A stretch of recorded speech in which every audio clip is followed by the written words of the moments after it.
dulu apa sih alasan kakak pengen masuk ke fakultas itu? Oke, makasih pertanyaannya. Jadi dulu sebenarnya waktu kelas 3 SMA, aku itu nggak berminat untuk masuk situ, tapi berminat dan sangat berminat untuk masuk Universitas Brawijaya. Nah kalau misalnya tadi Mira milih kampusnya dulu ya, dia pengen UB. Kalau misalnya aku terbalik, aku dulu pengen masuk teknik industri sebenarnya, bukan manajemen rekayasa. Jadi aku research teknik industri di mana-mana gitu.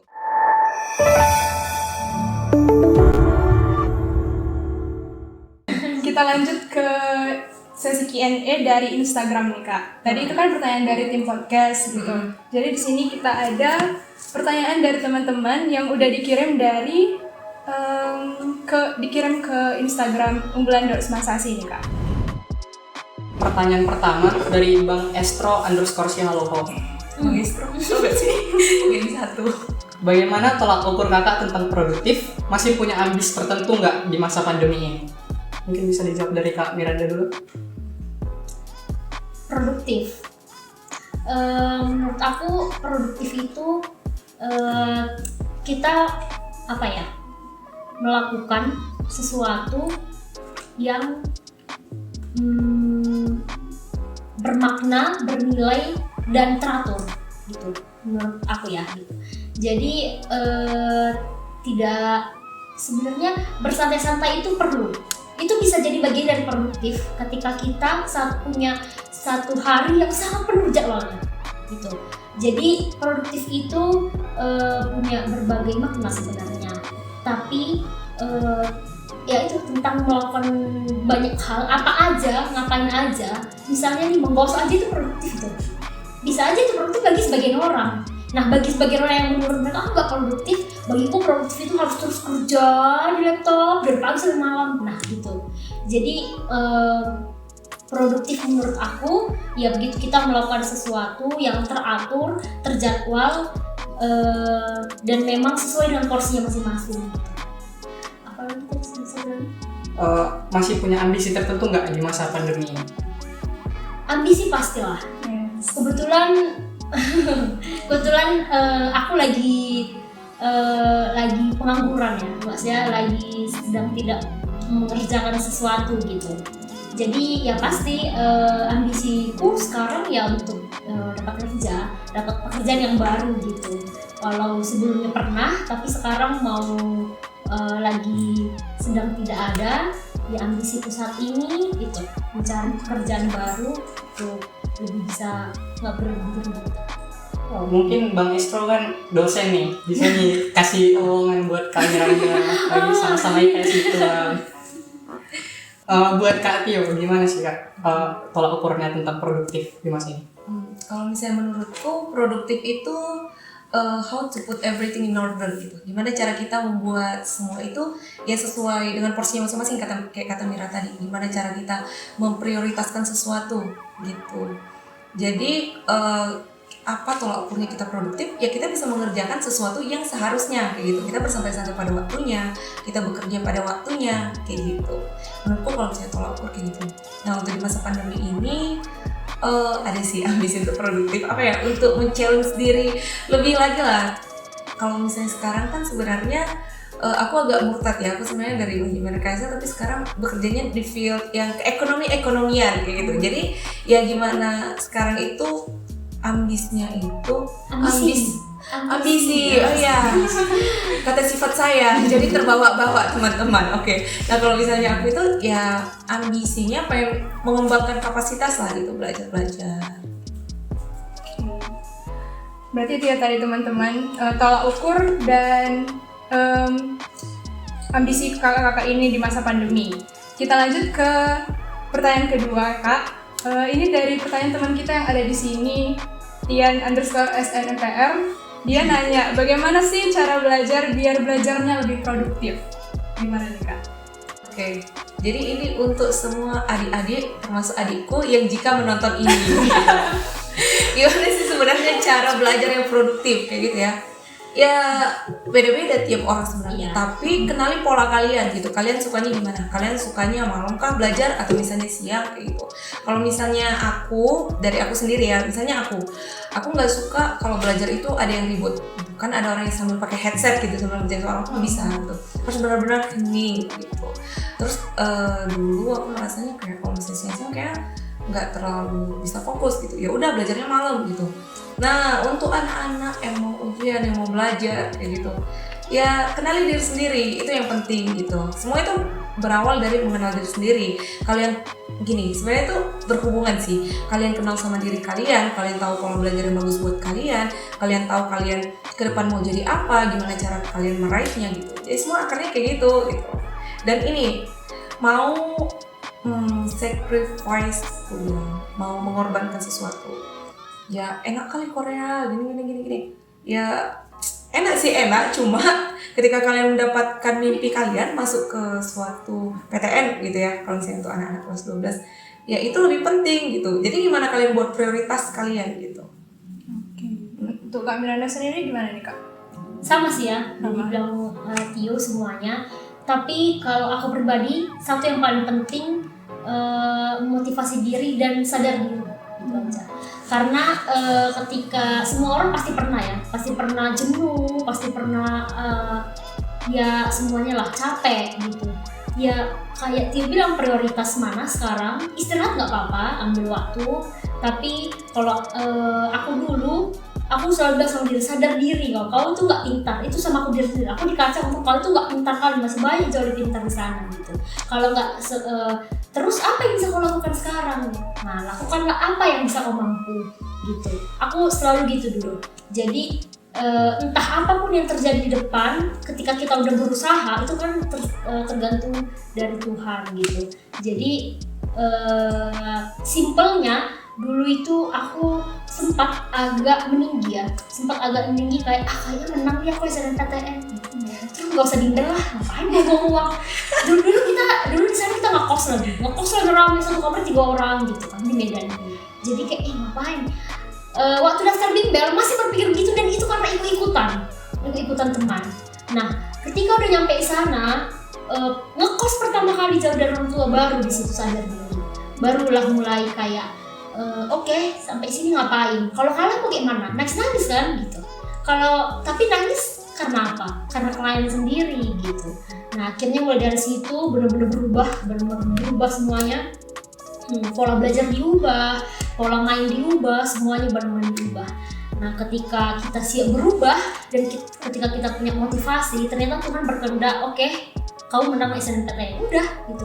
Jadi aku nggak merasa bimbel untuk SBM itu sia-sia, enggak. Karena mungkin kalau aku nggak bimbel, mungkin kata Tuhan kalah juga SNMPTN gitu. Jadi kita berbuat semampu kita aja, motivasi diri kita, udah selebihnya serahkan sama yang di atas gitu aja. Kalau rezeki nggak kemana. Aku punya cerita yang mirip sih sebenarnya sama Mira kayak gitu. Nah, iya, tapi kalau misalnya Mira itu kan awal kayak, oh iya, kayaknya masuk bimbel ya kayak gitu. Aku dulu orangnya apa ya? Rendah diri. Apalah aku si bodoh-bodoh kayak gitu kan. Jadi kalau apa ya?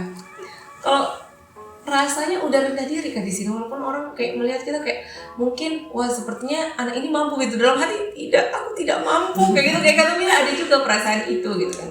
Nah tapi yang memotivasi apa gitu ketika kita ngobrol sama orang lain gitu, makanya itu pentingnya sharing dan kita berteman sama orang.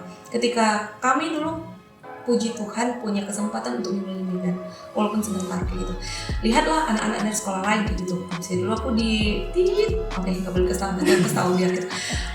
Di bimbel sesuatu, di situ ada anak sekolah, anak semans, anak SMA, dan lain-lain gitu. Susah ketika kita kerja TO, orang ini kayaknya udah selesai, aku belum, kayak gitu kan. Jadi motivasi. Itu jadi motivasi gitu. Jadi kayak motivasi itu selain dari internal, dari eksternal juga gitu. Ya banyak-banyak lah sharing, tapi sharing yang produktif, jangan sharing gosip gitu. Oke, berarti yang bisa kita dapat ya dari situ kan Kak, kita harus kenalin diri dulu pertama, kenalin diri, terus tahu gimana cara belajar kita juga yang tepat, terus motivasi diri sendiri dan kenal diri sendiri gitu. Lanjut ke pertanyaan selanjutnya. Sebelum ke pertanyaan selanjutnya, mungkin aku ada dapat satu inti dari yang kakak bicarakan. Untuk mendapatkan sesuatu itu ada yang harus kita korbankan. Mungkin itu yang garis besar yang aku dapat dari penjelasan kakak tadi. No pain, no gain. Pertanyaan selanjutnya dari Agustria Abela. Kak, gimana cara kakak survive ketika berada di titik terendah kakak sewaktu kuliah? Oke. Kau aja lah. Aku ya. Ini survive, oke. Jadi aku selama kuliah itu punya waktu me time. Aku orangnya ekstrovert parah ya sebenarnya. Jadi apa-apa harus bukan harus sih. Maksudnya kayak harus bertemu orang gitu. Karena ketika aku sendiri, aku itu lebih gampang mikirin ini, mikirin itu, mikirin itu gitu. Jadi aku bergaul dengan banyak gitu. Jadi, nah tapi di satu titik terendah malah aku harus sendiri gitu. Mungkin itulah bedanya ketika orang ekstrovert yang biasanya keluar maksudnya ngomong kesana kemari ngobrol gitu. Tapi ketika aku di titik terendah, aku tuh biasanya sendiri di kamar nangis berdoa. Nah, itu aja, cukup itu aja. Habis itu aku cerita ke orang-orang karena aku suka cerita, jujur aja deh, aku tuh suka cerita orang. Jadi aku cerita, ya aku gini. Nah ketika orang membalas itu entah dengan apapun, entah misalnya dengan semangat ya, atau dengan memberi solusi atau dengan ini, itu aku bisa jadi survive, masih jadi bangkit gitu. Nah itu sisi ekstrovertku ya. Mungkin bagi yang itu aku sendiri. Jadi dan satu lagi selalu aku merasa gini. Nggak cuman aku yang sekarang ada di titik terendah, pasti orang lain juga ada. Nah gitu, terus orang lain nggak bisa bangkit, aku enggak gitu. Jadi lebih ke ya itu sih, ambil me time waktu sendiri. Bisa aku me time itu nggak di kos, nggak di kamar, bisa aku pergi ke mall, belanja, nonton bioskop sendirian, makan sendirian, aku bisa gitu. Dan itu ternyata berguna bagiku sendiri gitu, untuk seperti memberi waktu luang untuk diri sendiri aja sih gitu. Karena kan kadang kita juga punya waktu yang nggak pengen diganggu siapapun. Benar sih, aku setuju sama Kak Miranda tentang me time itu, karena aku juga sering gitu melakukan me time itu gitu kan Kak. Karena aku jangan terus-terusan ya. Iya, enggak soalnya nanti ini yang tidak kelihatan. Iya enggak Kak, karena habis itu kan cerita juga ke orang-orang lain. Harus cerita juga. Kalau Kak Tio gimana? Kalau aku sih ya menyendiri juga, ya udahlah me time juga gitu. Tapi me time-nya itu kalau Mira berdoa, aku tuh lebih awal menurut tuh kayak kenapa sih gitu. Sebenarnya itu membunuh diri sendiri juga sih, ya kan. Tapi ada kepuasan tersendiri gitu loh ketika kita kayak meluapkan semua gitu, ketika kita stres gitu, stres gimana gitu kan. Nah yang paling penting menurutku ya ini sih, ketika kita terpuruk itu ambil motivasi lagi baru kayak kita mau ngapain sih sebenarnya kayak gitu. Terus ambil menurutku yang paling penting juga kita punya teman berbagi, at least satu kayak gitu. Kita nggak bisa menyelesaikan manusia itu sendiri itu, karena contohnya gini, Adam aja dikasih Hawa kayak gitu ya, kita ini kayak mana gitu ya, nggak mesti Adam Hawa beneran ya, kayak teman kalian perempuan juga nggak apa-apa gitu. Tapi pokoknya orang yang bisa mendengar kalian kayak gitu, karena ya keberadaan seseorang itu membantu kali loh sebenarnya, walaupun dia cuma mendengar kayak gitu kan. Tapi yang paling penting ketika menurutku nggak ada masa terpuruk yang terlalu dalam selamanya kayak gitu. Kalian pasti akan bangkit. Yang kita harus tahu berapa lama sebenarnya kita bisa bangkit kayak gitu kan. Jadi itu seberapa cepat, seberapa lama, itu tergantung motivasi kita tadi. Yang kayak gini, misalnya aku stres, aduh capek kali nih kayak gitu kan, capek kali belajar kayak gitu kan. Tapi oh iya, aku kan mau lulus. Misalnya kalau misalnya kalian punya target IPK, aku mau lulus dengan IPK sekian kayak gitu. Ya udah, lama-lama kegusaran kalian itu, down-nya kalian itu bisa teratasi kayak gitu loh motivasinya. Oke, bener banget sih Kak. Aku mau tanya lagi nih, dari pertanyaan Bang Emerson _SLBN, abang ini nanya, tips mempertahankan hobi di tengah harus les sore tiap hari dan tips lulus PTN dong Kak. Gimana Kak? mempertahankan hobi di tengah harus les sore tiap hari. Mungkin dulu kakak waktu les sore gimana nih? Mempertahankan hobi-hobi kakak. Hobimu apa, Mir? Gosip. Gimana? Kamu ikut tersalurkan ya? Enggak bercanda. Mungkin itu kan ini loh normal ya. Hobi ya. Kalau dulu hobi kita baca novel. Jadi bisa-bisa aja sih gitu, maksudnya bisa-bisa aja waktunya mungkin memang iya. Jadi aku hanya bisa, bukan hanya bisa, sebenarnya bisa setiap hari, tapi hanya ada waktu yang terluangkan itu hanya hari Minggu. Tapi mungkin beda ya. Aku malah menganggap rutinitasku itu selama pagi sampai sore di sekolah bukan suatu rutinitas yang formal. Jadi ketika aku menjalaninya, aku menganggap ya udah gitu, maksudnya gimana ya? Ya ini aku suka gitu, lama-lama akan suka, lama-lama dan harus suka gitu. Jadi hobi itu kan yang kita suka ya, kebiasaan atau melakukan yang sesuatu yang kita suka, yang kita senangi gitu. Ya jadi sebenarnya nggak ada hobi spesifik kecuali baca novel, itu memang sangat suka. Kemudian pertanyaan selanjutnya, Tips lulus PTN dong kak. tips karena kita menangnya jalur berserah kepada Tuhan. Jadi tipsnya banyak-banyak berdoa, kemudian pintar-pintar cari peluang gitu. Jadi nggak segampang kita misalnya nih, aku ambil ini pasti lulus SNMPTN gitu, nggak segampang itu. Jadi kita harus lihat, aku dulu research ya, yang diterima berapa tahun lalu dengan yang tahun ini, tahun lalu dengan 2 tahun yang lalu. Itu aku memang search ya, karena aku sangat menyukai universitasnya kan. Jadi aku cari itu sebuah jurusan IPS yang ada di Universitas Brawijaya, baru aku lihat peluangnya, kemungkinan ini, dan yang memungkinkan untuk aku mampu ada di situ gitu. Jadi aku nggak harus yang ini karena bagus kayaknya ini. Malah aku dulu nggak kepikiran untuk karena peluang kerjanya di sini, enggak. Jadi aku dulu karena SNMPTN mungkin ya. Jadi kan SNMPTN itu kan bilang orang bonus gitu. Jadi mungkin karena itu, jadi aku milih oke, ini aku suka, dia belajar ekonomi ya, pasti gini-gini, oke aku ambil, selesai gitu. Jadi tipsnya itu pintar-pintar cari peluang, cari informasi tentang jurusannya, kemudian berdoa. Mungkin SBMPTN ditambah dengan belajar yang keras gitu aja sih. Kalau untuk Kak Tio nih, gimana tipsnya? Oke, kalau misalnya aku sih yang kayak gue bilang tadi ya, gimana caranya biar bisa menyalurkan hobi, ya prioritaskan gitu. Kalian itu punya prioritas kan, punya kesempatan buat ngelis kalian itu mau ngapain sih kayak gitu. Pasti ada misalnya kalau orang bilang ya secara formalnya kita buat to-do list gitu dari pagi sampai sore kita mau ngapain gitu. Pasti ada waktu-waktu kosong gitu. Waktu-waktu kosong kita melakukan hobi kita, ya udah lakukan aja. Cuma jangan demanding gitu loh. Kita melakukan hal yang disukai, ya tapi nggak mesti terus-terusan kayak kata si Mira tadi. Ya, kayak kata Mira tadi. Jadi kayak ya secukupnya lah kalau misalnya aku bilang, bisa membatasi kayak gitu kan. Ya pasti adalah waktu-waktu yang Pasti ada. bagus.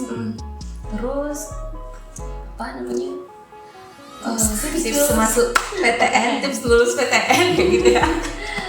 Nah kalau misalnya aku cukup berbeda kiblat ya sama si Mira gitu. Kalau misalnya Mira gara-gara mungkin dari awal ya Mira itu sukanya tadi kampusnya gitu. Kalau misalnya aku enggak.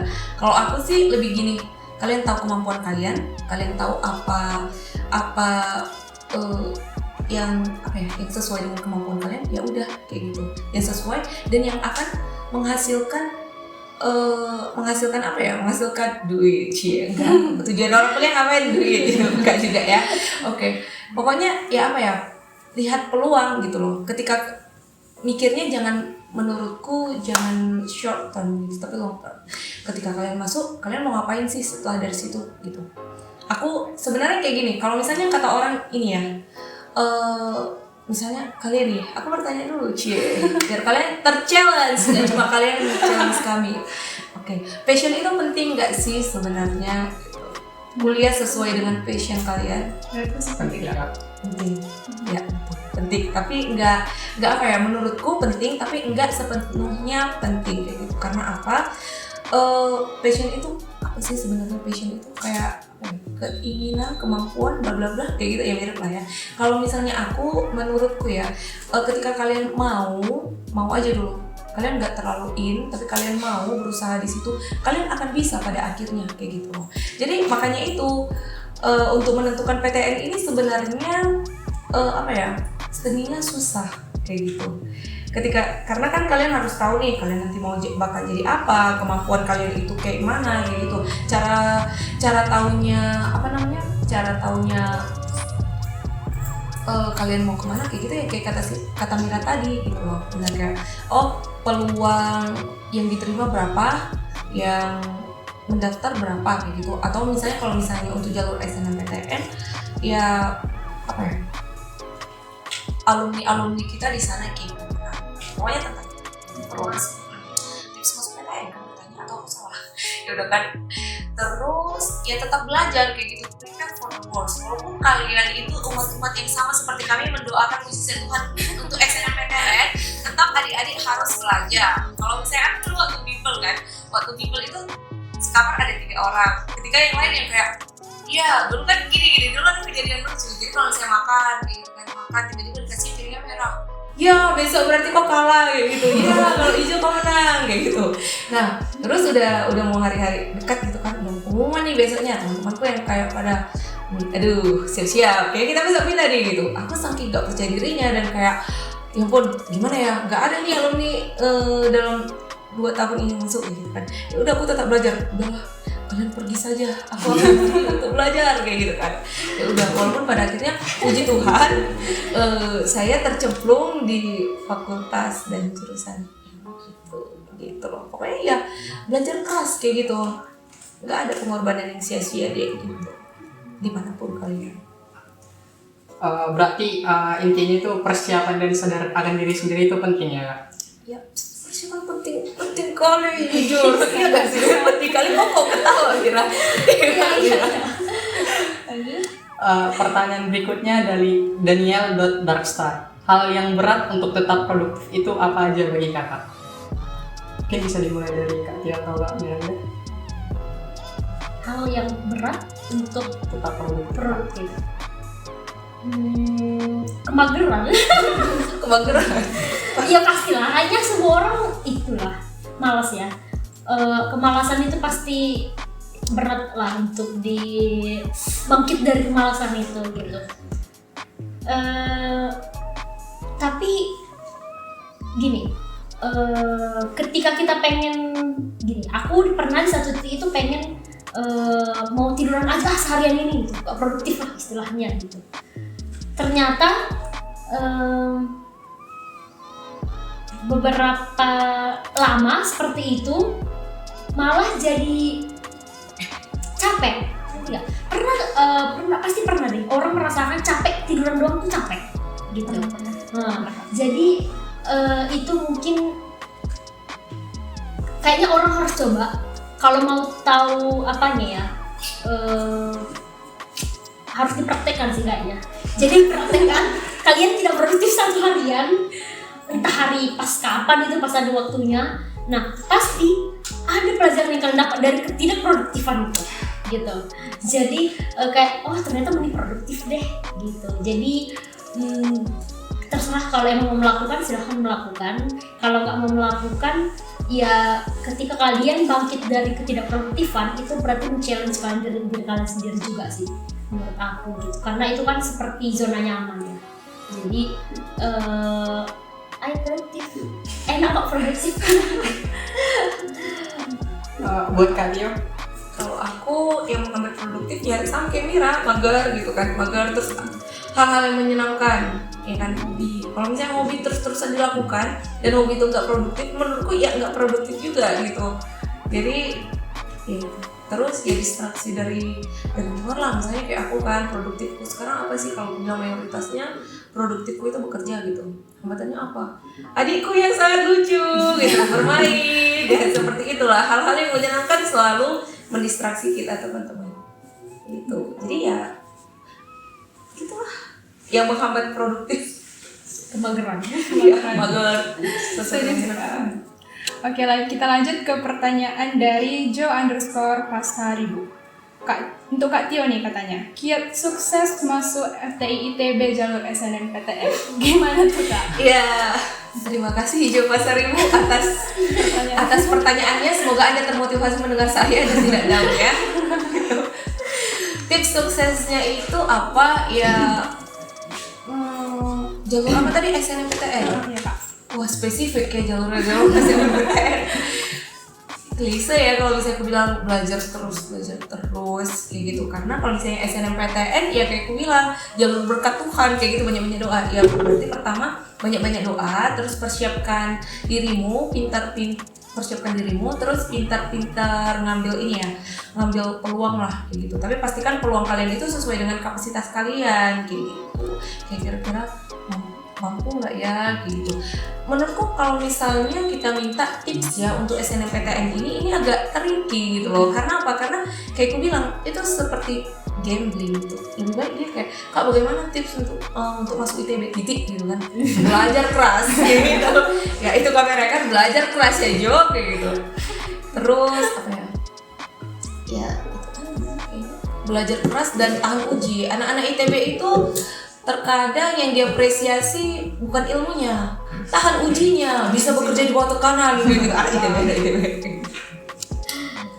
Oke, berarti itu ya tadi Kak, kiat suksesnya untuk masuk FTI ITB jalur SNMPTN. Mungkin karena si Jo sahabat ini mau masuk ke FTI ini Kak, Iya. makanya dia nanya. Semoga masuk ya. Semangat, termotivasi lah melihat saya. Pertanyaan berikutnya dari Marsanda Tobing _ ini model pertanyaannya mirip-mirip sama pertanyaan dari Josapat tadi. Menurut kakak, peluang masuk administrasi bisnis di Universitas Brawijaya melalui SNM itu dari sama satu gimana? Peluang masuknya. Menurut aku peluangnya besar. Karena kalau nggak salah di bawahku itu banyak kok yang masuk. Bahkan sampai mungkin bukan dari jalur SNM ya, kita bicaranya dari semua jalur lah ya, karena fakultas sendiri itu pasti menargetkan berapa orang dari jalur ini, berapa orang dari jalur ini gitu ya. Nah jadi rezekinya semua kan tetap berada di jurusan itu gitu. Jadi menurut aku peluangnya besar karena udah banyak alumni SMA 1 di situ. Di atasku ada 1 orang, kemudian aku, dan di bawah-bawahku tuh berlanjut banyak gitu. Administrasi negara juga, karena itu kita satu fakultas dan itu berdampingan.